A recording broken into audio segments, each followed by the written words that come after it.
Chronique DBM chez vous, mesdames et messieurs, nous avons le réel plaisir de recevoir aujourd'hui dans ces plateaux un haut cadre du parti politique Mouvement de Libération du Congo, MLC en sigle, parti cher à son excellence Jean-Pierre Bemba. Avec lui, nous allons brosser l'actualité, parler bien évidemment du parti politique MLC et puis brosser certaines actualités. Lui, c'est monsieur Corneille Ndongoé. Monsieur Corneille Ndongoé, bienvenue à vous. Merci Madame Béni.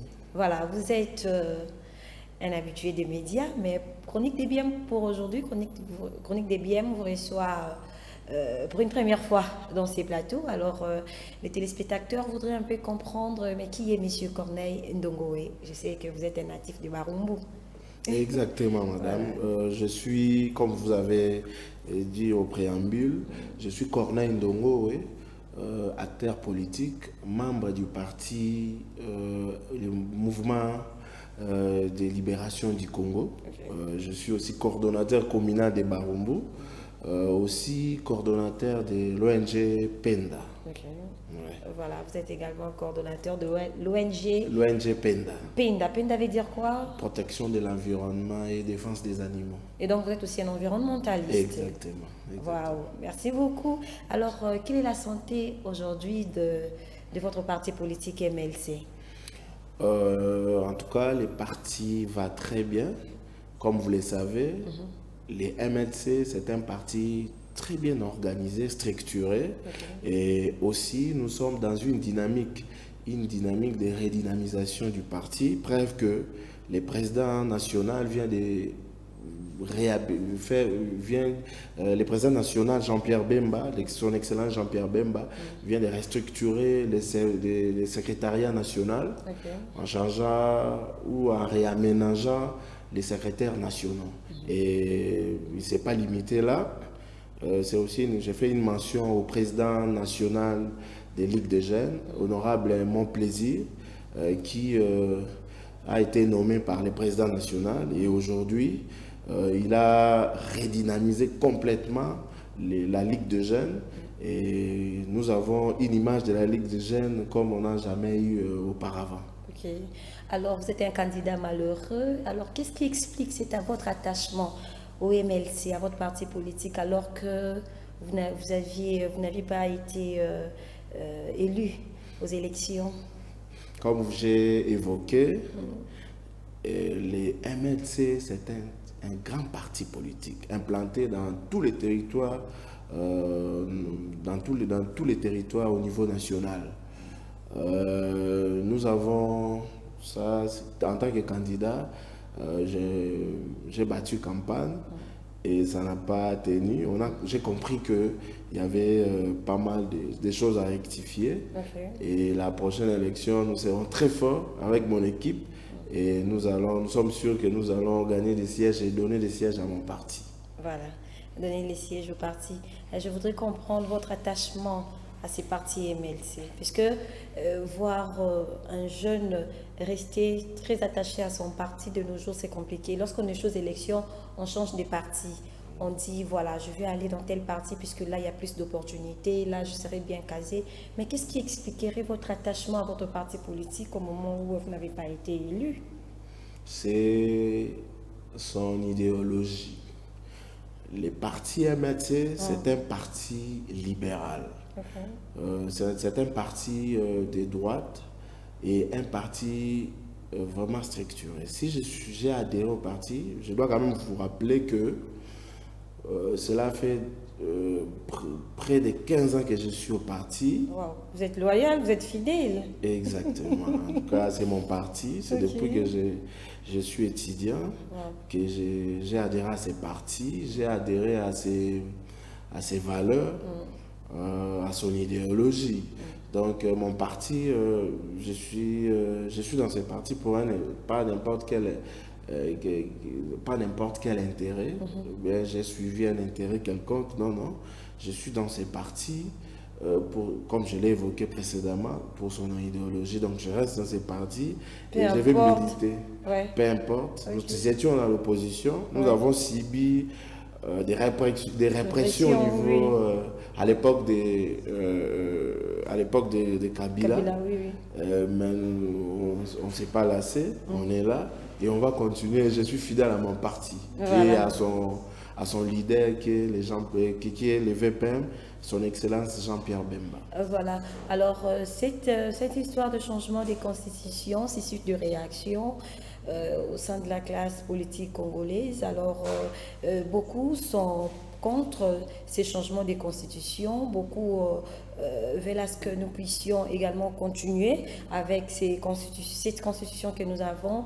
Et puis, certains militent pour ces changements. Alors, c'est quoi la position du parti politique MLC? D'abord, tout de même, madame, je dois clarifier que je ne suis pas constitutionnaliste, mais je suis un acteur politique. Cela n'empêche que je donne mon opinion sur les changements des constitutions. Mon parti a été formel.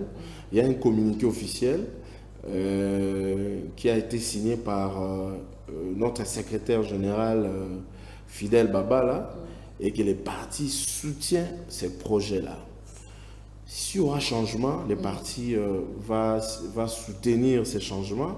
S'il y aura modification, le parti va soutenir cette modification.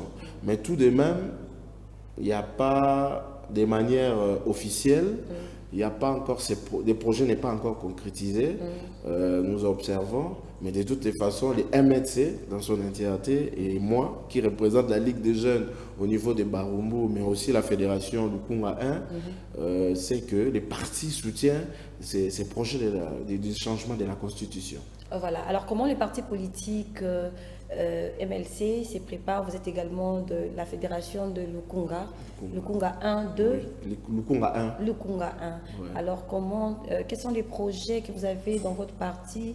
Comment est-ce que le parti se projette dans les jours qui viennent?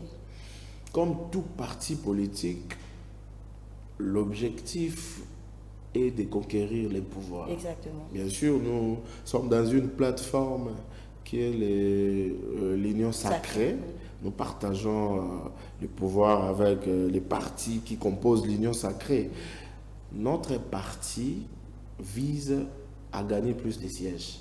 Dans mon cas particulièrement, je suis, comme vous l'avez évoqué dans les préambules au début, on s'est présenté aux élections, ça n'a pas marché. Et cette fois-ci, nous mettons toutes nos stratégies et nous mettons toutes les chances à notre côté pour que nous gagnions des sièges à tous les niveaux. Moi, personnellement, au niveau municipal, au niveau provincial, mais aussi d'autres amis du parti, d'autres camarades visent aussi par leur travail au niveau national. Ok.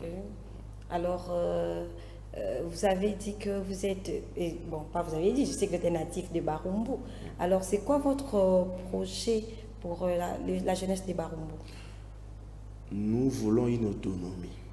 Aujourd'hui, en fait, c'est caractéristique à tous les jeunes. Nous voyons comment la jeunesse, certains jeunes ne font pas d'efforts. En ce qui concerne la politique, ils visent beaucoup plus ce qu'ils peuvent gagner. J'appelle ça des solutions illusoires. Donc, si on convoque, il y a un acteur politique qui vient, il met de l'argent, et puis il convoque des jeunes, et les jeunes se contentent d'un petit rien, de 3 000 francs, de 4 000 francs. Nous voulons changer la mentalité. Nous voulons assez que les jeunes changent la mentalité, qu'ils se prennent en charge, et qu'ils continuent à travailler. Et puis, je crois qu'à travers nos actions, surtout par le biais de notre ONG, nous aidons beaucoup de jeunes à se prendre en charge.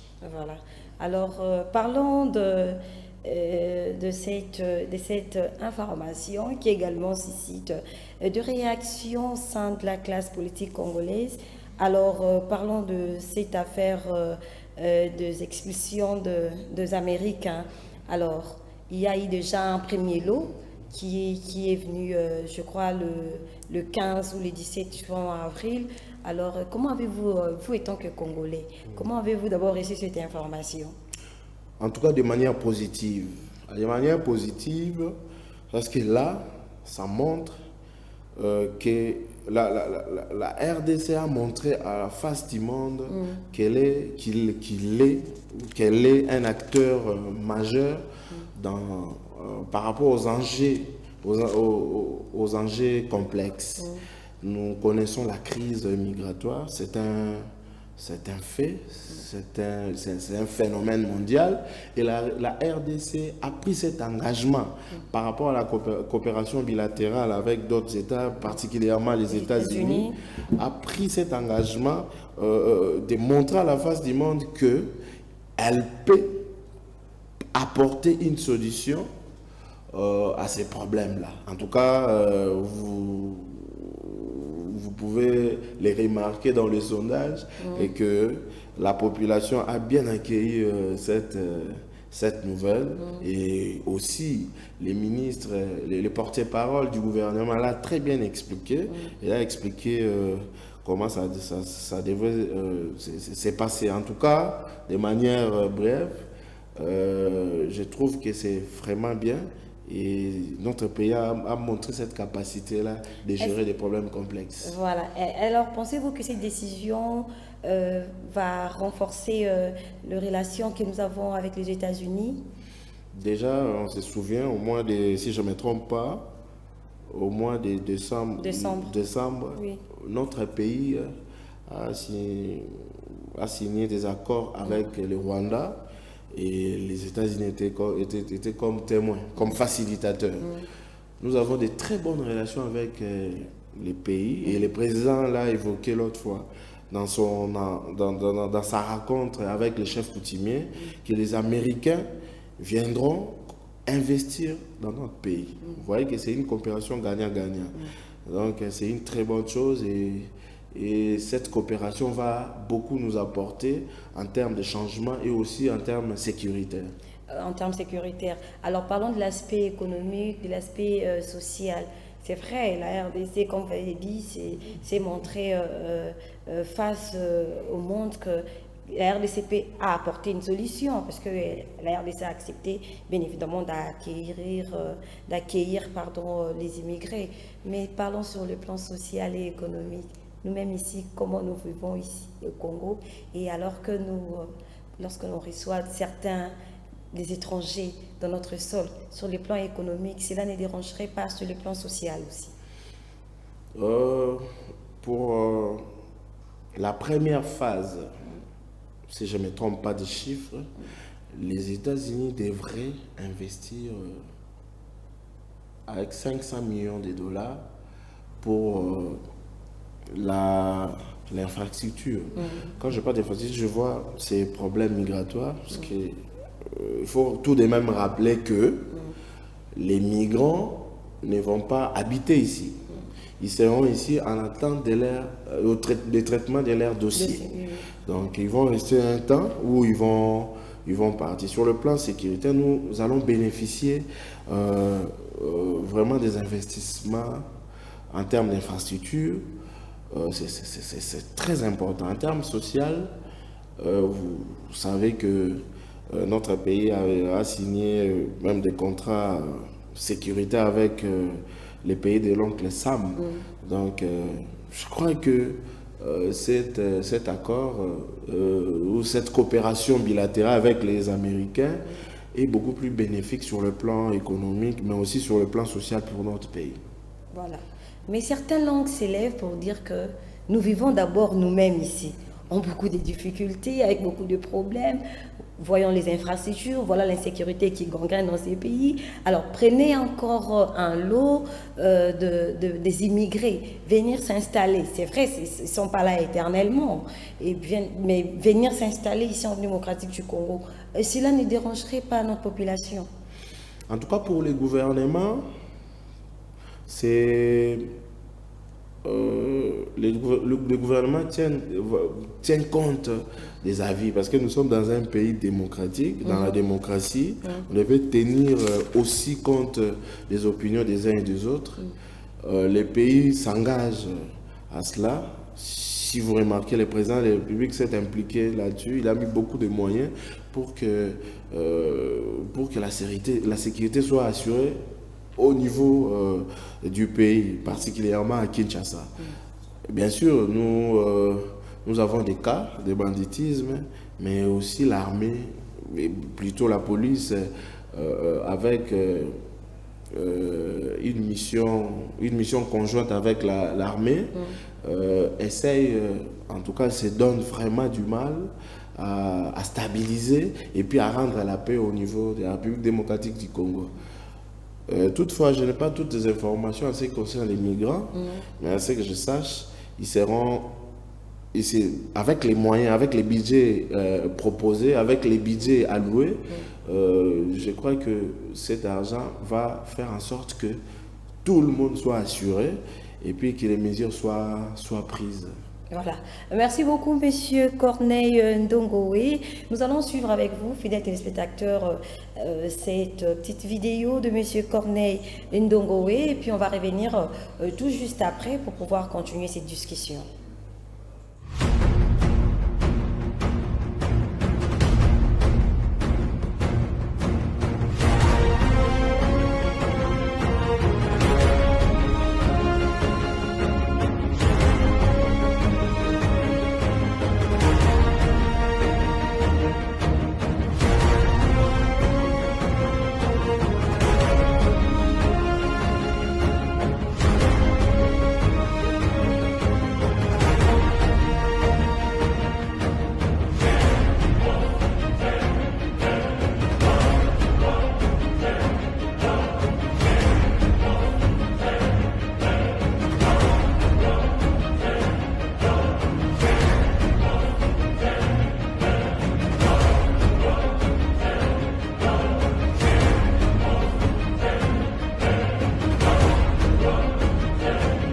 Lelo tokutanaki na réunion de tobengisaki ba mama, tobengisaki ba ndeko na ba cadre ya MLC Barumbu pour que tolobela makambo etali MLC ya liboso penza tosalaki évaluation ya mapona minenge lekaki tobengaki kotala nini esimbaki te, nini etambolaki te na maponami.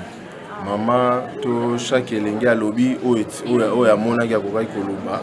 Et na deuxième point tozoki ba résolution ezaki faut to tombola MLC na kati ya Barumbu na ko organiser ba réunion régulièrement.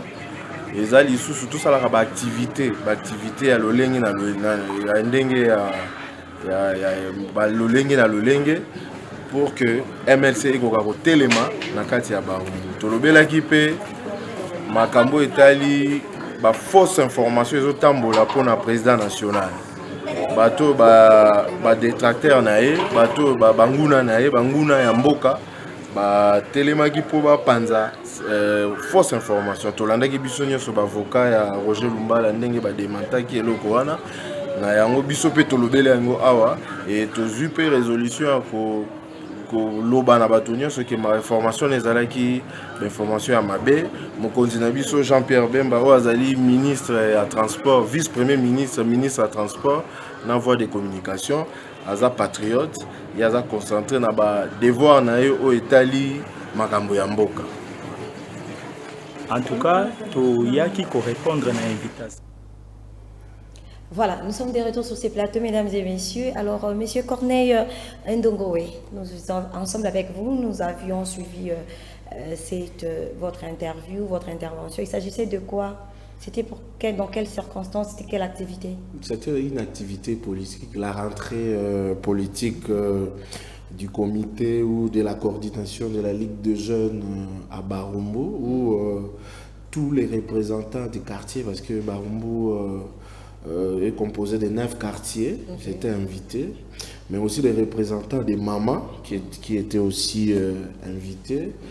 D'abord, pour parler, pour l'évaluation, c'était pour l'évaluation électorale. On devrait s'auto-évaluer, voir qu'est-ce qui n'a pas marché, qu'est-ce qui a marché pendant la période électorale.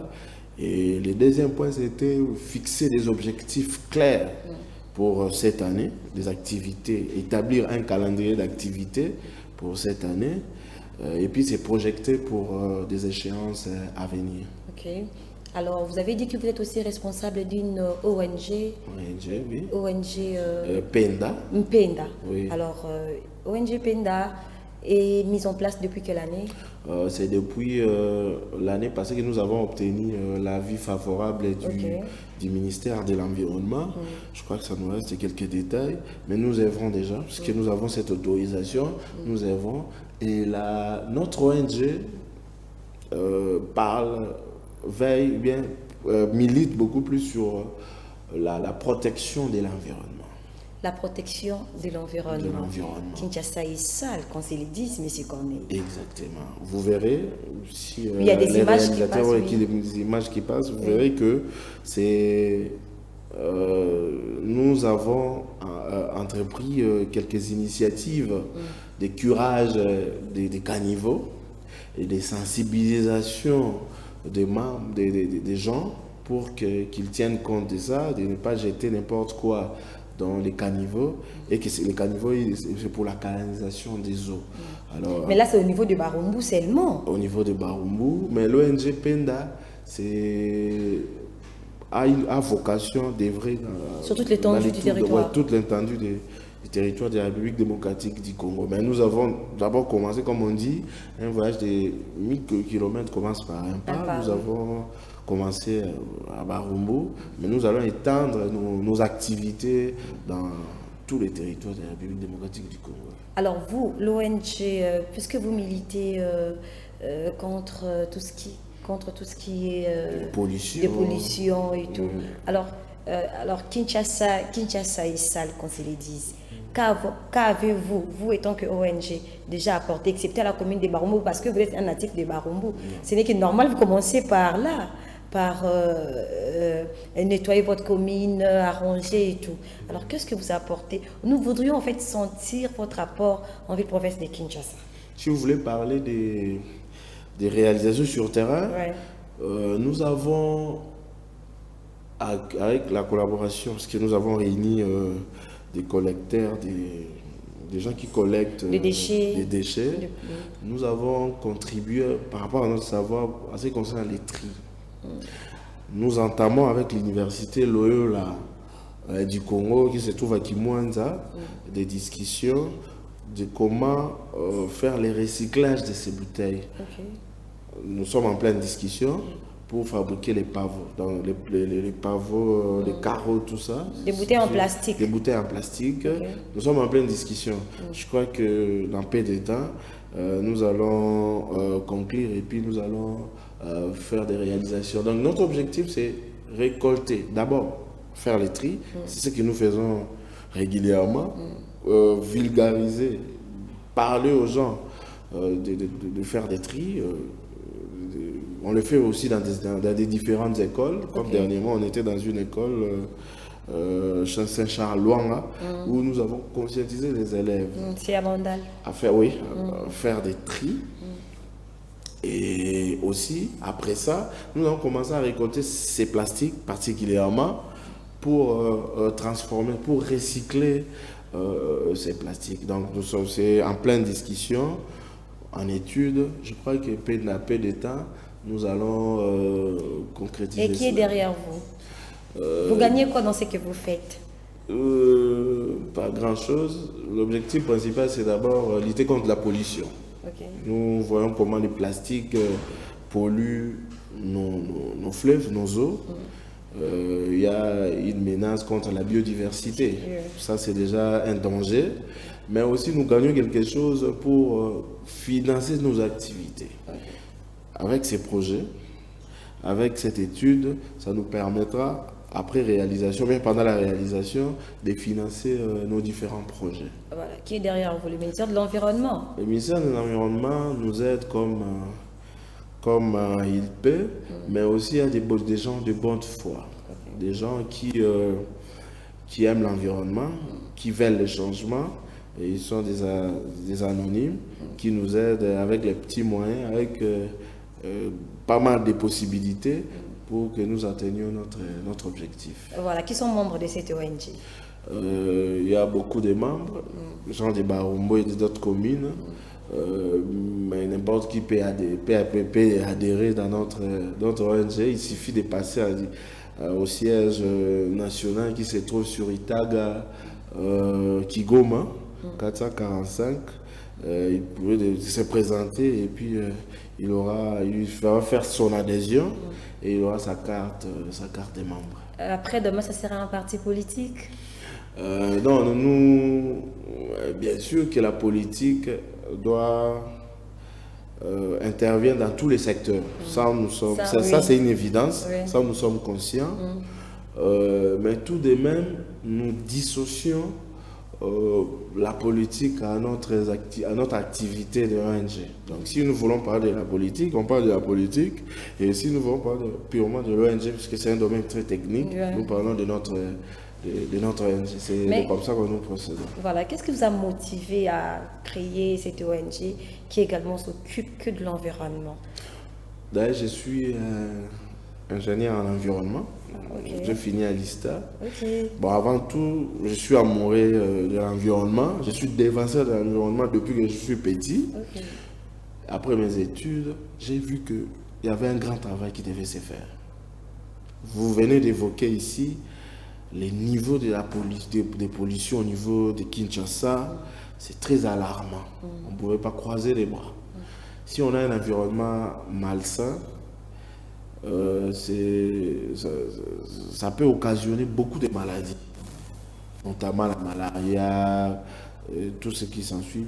Donc nous ne voulons pas que nous continuions dans ces conditions-là. Okay. Raison pour laquelle on s'est impliqué. Mais aussi protéger la biodiversité, surtout au niveau du fleuve. Si vous allez voir n'importe quoi est déversé au niveau du fleuve. Et ça menace la vie. Donc c'est très risquant, c'est vraiment quelque chose qu'on devait intervenir, c'est très alarmant. Dans nos publications, nous avons même évoqué comment au niveau du Kingabwa, certaines personnes venaient déverser les plastiques au niveau du fleuve. Et au premier vue, ils ne voient pas les dangers. Mais plus tard, nous aurons beaucoup de problèmes de trouver les poissons. Moi d'ailleurs, je suis allé au marché acheter les poissons. Et après qu'on en a préparé, j'ai senti les goûts d'hydrocarbures dans le poisson. C'est aussi un danger qu'on devait élever. Le gouvernement devait s'y mettre pour lutter, pour prévenir ce genre de problèmes. Donc nous sommes très engagés et nous croyons fermement que nous allons apporter beaucoup de choses. Nous allons apporter des changements pour que l'environnement soit sain. Voilà, un travail très dur. Est-ce que les Congolais sont susceptibles? Est-ce qu'ils acceptent facilement lorsque vous les abordez dans ce genre de questions? Tout dépend de la façon dont vous communiquez. Nous savons que la mentalité est un peu différente. Les gens ne comprennent pas les dangers. Notre travail, c'est de les conscientiser, de montrer les risques et de montrer les dangers. À chaque fois que nous sommes devant un public ou des personnes qui font ces gestes, et si nous les conscientisons, si nous les vulgarisons face à ces dangers, ils prennent conscience et ils promettent de ne pas continuer avec ces genres de gestes. Voilà, merci beaucoup Monsieur Corneille. Nous sommes arrivés pratiquement à la fin de cette émission chronique des BM. Alors un dernier mot pour aujourd'hui. Très ravi madame pour cette invitation. Je vous encourage dans ces chemins. Merci beaucoup. Et surtout, nous particulièrement, nous aimerons assez que dans votre émission, vous parlez des temps de temps en temps aussi de l'environnement, ça serait une très bonne chose. Surtout qu'on a un expert en face de nous. Exactement, c'est ça. Donc, si à chaque fois que l'occasion se présentera, nous ne manquerons pas de nous présenter et puis d'expliquer surtout, peut-être que dans les séances prochaines, d'expliquer vraiment en profondeur l'environnement. Voilà, merci beaucoup. Nous sommes arrivés, comme je l'ai dit, à la fin de cette émission Chronique des BM. Aujourd'hui, nous avons eu le réel plaisir de recevoir pour vous, au cadre du parti MLC, mais également, il a plusieurs casquettes. Il est président d'une structure, d'une ONG, Penda, mais aussi un encadreur de jeunes, un leader de jeunes, un influenceur de jeunes. Lui, ce monsieur Corneille Ndongoé, c'est ça? C'est ça, exactement. Voilà. Nous sommes arrivés à la fin. Merci à ceux-là qui nous ont suivis. Merci également à ceux-là qui nous soutiennent. Je rappelle que cette émission Chronique des BM est à vous. À toute personne qui veut participer à cette émission, n'hésitez pas à nous contacter, mais également à tous celui qui veut faire la publicité de son produit, de son entreprise. Et Chronique des BM est bel et bien là pour vous accompagner. Alors prenez bien soin de vous, c'est déjà le week-end. Gardez votre sourire. Au revoir.